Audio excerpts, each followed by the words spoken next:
Hello friends, स्वागत है आपके अपने YouTube channel online GK GS classes में। आज की इस क्लास में जो है हम लोग क्लास 12th इंग्लिश के पोएट्री सेक्शन का दूसरा चैप्टर जिसका नाम है सॉन्ग ऑफ माई सेल्फ, जिसके राइटर हैं वाल्ट विटमैन, उन्हीं के चैप्टर को हम लोग पढ़ेंगे और इस प्रकार से पढ़ेंगे कि आप भूल गए तो अनसब्सक्राइब कर दीजिएगा, है कि नहीं। ये जो है मेरा वादा है कि आप इस चैप्टर को भूल नहीं पाएंगे क्योंकि अपन भाषा में आपको पढ़ाया जाएगा और आपके लैंग्वेज में पढ़ाया जाएगा, ठीक है। चलिए, सबसे पहले किसी भी चैप्टर को पढ़ने से पहले उसके हम लोग जो हैं लेखक परिचय के बारे में जानते हैं। काहे कि लेखकवन से ज़्यादा जो है ऑब्जेक्टिव पूछ देता है कि नहीं। तो सॉन्ग ऑफ माई सेल्फ के जो हैं राइटर कौन है? वाल्ट विटमैन है, ये सब जानता है सब। अब देखिए इनका जन्म कब हुआ, तो डेट ऑफ बर्थ 31 मई 1819 को इनका जन्म हुआ। कब? तो 31 मई 1819 को जो है वाल्ट विटमैन का जो है जन्म होता है। और इनका जो है देहांत यानी कि मृत्यु कब हो गया, तो 26 मार्च 1892 को जो है इनका मृत्यु हो जाता है। ये एक अमेरिकन पोएट थे, यानी कि अमेरिका के एक कवि थे। याद रखिएगा कि अगर आपसे पूछा जाए कि वाल्ट विटमैन कहाँ के थे, अमेरिका के थे। जन्म पूछेगा कब, तो 31 मई 1819 को, देखिए लिखल होगा हो जाए 31 मई 1819। मृत्यु पूछेगा 26 मार्च 1892 को, हो गया खेला। अब जो है नेक्स्ट बात, इनके बारे में थोड़ा और अगर आपसे पूछता है तो इन्होंने 12 वर्ष की आयु से ही जो है क्याची का काम करना शुरू कर दिया। तो कारपेंटर मतलब कि बढ़ई का, टेबल कुर्सी बेंच ये सब नहीं बनाता है, उहे का काम जो है अमेरिका में ही शुरू किए थे। कब? जब इनकी आयु जो है 12 वर्ष की थी तब। और इन्हें लोग जो है पीपल ऑफ पोएट्स के नाम से भी जानते हैं। द पीपल ऑफ पोएट्स कहने का मतलब है कि लोगों के कवि के रूप में जो है वाल्ट विटमैन को जाना जाता है। और आगे इनके बारे में पूछा जाए तो ये एक जो है जर्नलिस्ट भी रहे, पत्रकार भी रहें, जर्नलिस्ट मतलब पत्रकार, ह्यूमैनिस्ट भी रहें यानी साहित्यवादी भी थे। बहुत सारे जो है इनमें गुण पाया गया। और इनका जो है जो फेमस वर्क है, फेमस वर्क कहने का मतलब कि काम, तो लिव्स ऑफ ग्रास जिन्होंने 1855 में प्रकाशित हुआ।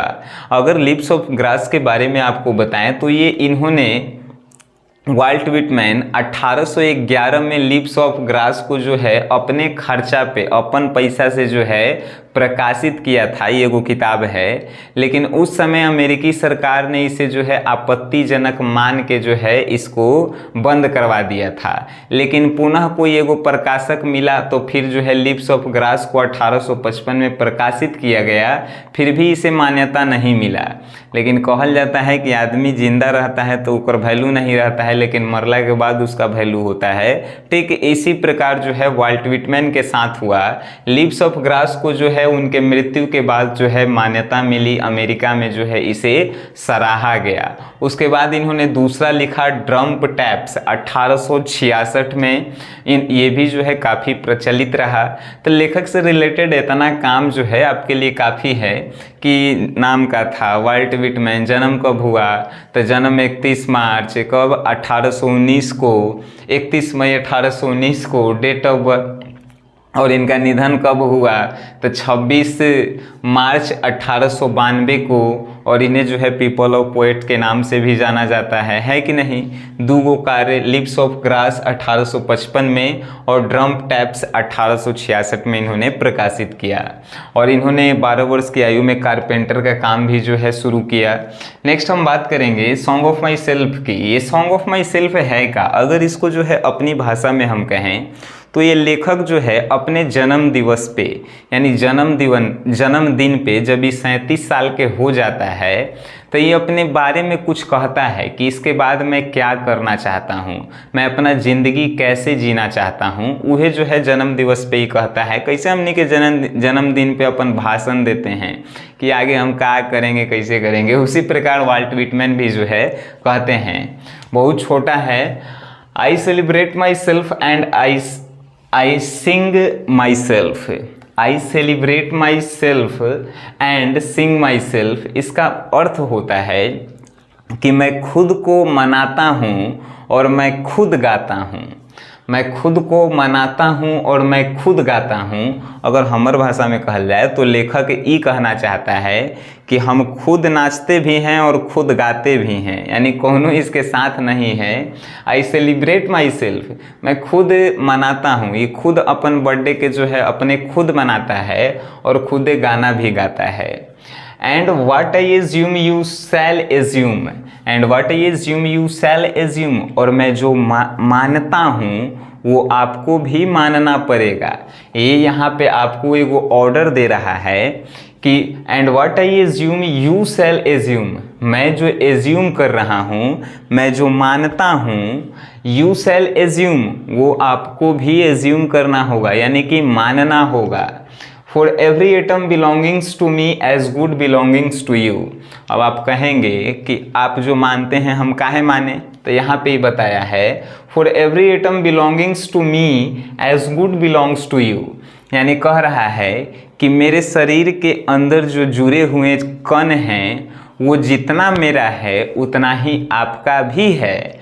For every atom belongings to me, यानी कि मेरे अंदर जितना जो है एटम है मेरे शरीर के अंदर, वो जितना मेरा है as good belongs to you, वो एटम जो है वो कण उतना ही जो है आपका है। यहाँ पे अगर हमर भाषा में कहल जाए तो ये कह रहा है कि मैं जो मानता हूँ वो आपको भी मानना पड़ेगा, काहे कि हमर शरीर में जितना अंग है उतना ही तो आपके शरीर में भी अंग है, तो जो मानेंगे वो आपको भी मानना पड़ेगा। I loaf and invite my soul, कह रहा है कि मैं भटकता हूँ, लोफ का मतलब कि भटकता हूँ, मैं भटकता हूँ फिर भी मैं अपनी आत्मा को आमंत्रित करता हूँ। लोफ मीन्स भटकना, इनवाइट मीन्स आमंत्रित, एंड सोल मीन्स आत्मा। तो I loaf and invite my soul, मैं भटकता हूँ फिर भी मैं अपनी आत्मा को जो है इनवाइट करता हूँ, आमंत्रित करता हूँ। I lean and loaf and my ease observing a spear of summer grass. I lean and loaf, मैं भटकता हूँ, मैं इधर उधर भटकता हूँ। At my ease observing a spear of summer grass, मैं इधर उधर भटकता हूँ और जो समर ग्रास होता है यानी जो घास होता है उसके नुकीलेपन को, जो घास में ऊपर का जो फूलंगी कहते हैं हमने के, वो जो नुकीला होता है उसको झुक कर मैं ऑब्जर्व करता हूँ कि वो आखिर है कैसन। एक पास इतना टाइम है कि वो घास के नोखी के जो है झुक के ऑब्जर्व कर रहा है। आई लीन एंड लोफ, मैं झुक कर मैं भटकता हूँ, एंड मैं इज ऑब्जर्विंग, और मैं जो हूँ ऑब्जर्व करता हूँ a spear of summer grass. Summer grass के स्पीयर मतलब नुकीला जो भाग होता है, तो मैं भटकता हूँ, लुढ़कता हूँ, और मैं जो समर ग्रास होता है उसके नुकीलेपन को झुक कर क्या करता हूँ, तो ऑब्जर्व करता हूँ, महसूस करता हूँ। My tongue every atom of my blood formed from this soil this air, मेरी आवाज़ें, ठीक है, माई टंग जीभ कह सकते हैं, तो आवाज़ वही से आता है। My tongue every atom of my blood, यानी कि मेरी आवाज़ें और मेरे शरीर का हर एक खून का बूंद। माई टंग मेरी आवाज़ें, every atom of my blood यानी मेरे शरीर के हर एक बूंद, खून का एक बूंद, formed from this soil this air, यानी कि इस मिट्टी और इस हवा से बना हुआ है। यहाँ पे लेखक जो है जब ये कविता लिखा था तो अमेरिका के लोगों के लिए लिखा था, ठीक है, तो ये बात अमेरिका के लोग के समझा रहा है, हमने के नहीं। लेकिन अब किताब में है तब पढ़ेला, सिंपल सी बात है पढ़ेला, है कि नहीं। चलिए, तो my tongue every atom of blood formed from this soil this air, यानी कि मेरी आवाज़ें और मेरे शरीर के खून का हर एक बूंद जो है बना हुआ है, फॉर्मेड फ्रॉम दिस सोइल, इस मिट्टी से, दिस एयर, इस हवा से बना हुआ है। बॉर्न हेयर ऑफ पेरेंट्स, मेरे माता पिता का जन्म एजे हुआ है, एजे कहे के मतलब कि अमेरिका में, बॉर्न हेयर ऑफ पेरेंट्स, मेरे माता पिता का जन्म यहीं पे हुआ है। बॉर्न हेयर फ्रॉम पेरेंट्स से, और मेरे माता पिता के पेरेंट्स का भी जन्म भी यहीं पे हुआ है। कहे कि मतलब कि लेखक कह रहा है कि मेरे माता पिता का जन्म एजे हुआ है, अब मेरे दादा दादी का भी जन्म एजे हुआ है। The same and their parents the same. लेखक कह रहा है कि अमेरिका में ही बोर्न हेयर ऑफ पेरेंट्स से, मेरे माता पिता का जन्म यानी मेरे पेरेंट्स का जन्म यहीं पे हुआ है। Born here from parents the same, और उसी प्रकार मेरे दादा दादी जी का यानी मेरे माता पिता के पेरेंट्स का भी जन्म यहीं पे हुआ है। And their parents the same, और हमारे दादा दादी के पेरेंट्स का भी जन्म जो है यहीं पे हुआ है यानी कि अमेरिका में। अपन भाषा में अगर हम कहें तो हमारे माई बाबू के जन्म एजे हुआ है अमेरिका में, उसके बाद दादा दादी का जन्म अमेरिका में हुआ है, और यहाँ पे परदादी का जन्म जो है यहीं पे हुआ है। लेखक ऐसा कहना चाहता है।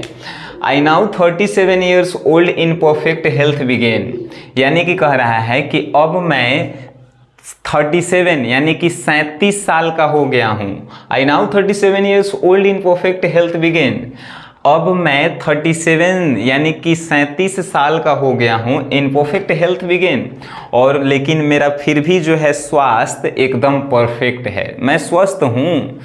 आई नाउ 37 ईयर्स ओल्ड, मैं अब जो है कितना 37 साल का हो गया हूँ और फिर भी जो है मैं परफेक्ट हूँ अपने स्वास्थ्य को लेकर।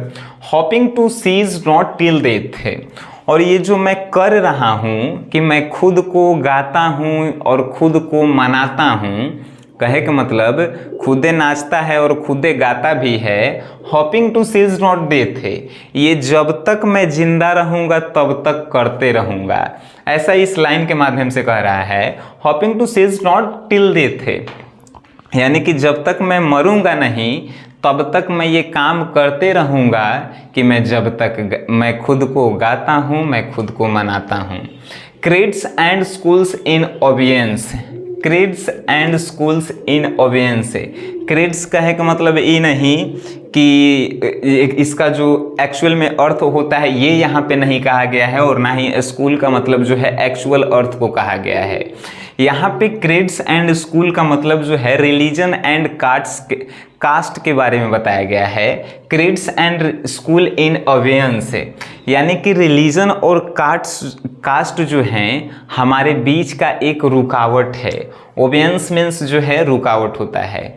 तो क्रेड्स एंड स्कूल्स इन ओबिसियंस, यानी कि ये जो है हमारे एक रास्ते का रुकावट है कि जब भी हम लोग कहीं पे जाते हैं तो सिर्फ बात होता है तो धर्म और जाति के, अपन बारे में कोनो बातें नहीं करता है। तो इसीलिए लेखक कहता है कि मैं खुदे को गाऊंगा और खुद को मनाऊंगा ही, दूसरे की बात हम नहीं करेंगे। Retiring back while sufficient at what they are but never forgotten, retiring back while sufficient at what, लेखक कह रहा है कि मैं चाहता हूं कि कुछ देर के लिए मैं रुक जाऊं। रिटायरिंग बैक वाइल सफिशिएंट, मैं कुछ देर के लिए रुक जाऊं at what they are but never forgotten. लेखक कहता है कि मैं चाहता हूं कि मैं कुछ देर के लिए रुक जाऊं और इन सभी बातों को भूला जाऊं, जो धर्म के बात होता है, कास्ट के बात होता है, इन सभी बातों को जो है मैं भूला जाऊं। बट नेवर फॉरगेटन, लेकिन मैं भूला ही नहीं पाता हूं। रियलिटी में आप भुला नहीं पाइएगा, समाज में आप रह रहे हैं तो धर्म और जाति की हमेशा बात होगा और आप इस बात को भूल ही नहीं पाइएगा। आई हार्बर फॉर गुड और bad, I permit to speak at every hazard. लेखक कह रहा है कि मैं अच्छे बातों को भी मानता हूँ, बुरे बातों को भी मानता हूँ। I permit to speak at every hazard, और मैं सभी अच्छे बुरे दोनों बातों को मानता भी हूँ और दोनों बातों को समझता भी हूँ। कहे का मतलब कि लेखक अपने आप को जो है एक मध्यम वर्ग का बताता है कि ना ही ज़्यादा हम फरफराते हैं और ना ही ज़्यादा झुक के रहते हैं। ए हार्बर फॉर गुड और bad, I permit to speak at every atom every hazard, यानी कि मैं अच्छे बातों को भी सुनता हूँ, मानता हूँ, मैं बुरे बातों को भी सुनता हूँ, मानता हूँ। Nature without check with original energy, और प्रकृति के द्वारा जो है मेरे पास दिया गया पूरा एनर्जी मेरे पास है। तो जब पूरा एनर्जी मेरे पास है तो मैं क्यों रुकूं, मैं खुद को मनाऊंगा और खुद को गाऊंगा, यही लेखक कहना चाहता है। अगर एक सिंपल सी भाषा में अगर हम हिंदी में कहें तो लेखक यही कहना चाहता था कि अपने जीवन को आप अपने तरीके से जिएं। यानी जो परिवार के क्या बोला जाता है, मोह माया में आप फंस गए हैं अपने परिवार के या दुनिया के, कास्ट के, धर्म जाति में ही अगर आप फंस रहे हैं तो उस सब से दूर हो जाइए और अपने जीवन के बारे में जो है कैसे आगे जीना है, अपने अनुसार कैसे जीना है, उसके बारे में ये लेखक बता रहा है। ठीक है, कि मैं खुद गाऊंगा, खुद मनाऊंगा, मैं कैसे रहूंगा, कैसे क्या करूंगा, ऐसे ये लेखक बताता है। सिंपल सी बातें हैं, आज के ज़माने में जो है आपको अपने तरीके से जीना चाहिए, क्योंकि लाइफ में जो है बहुत सारे स्ट्रगल्स जो हैं फेस करना पड़ता है।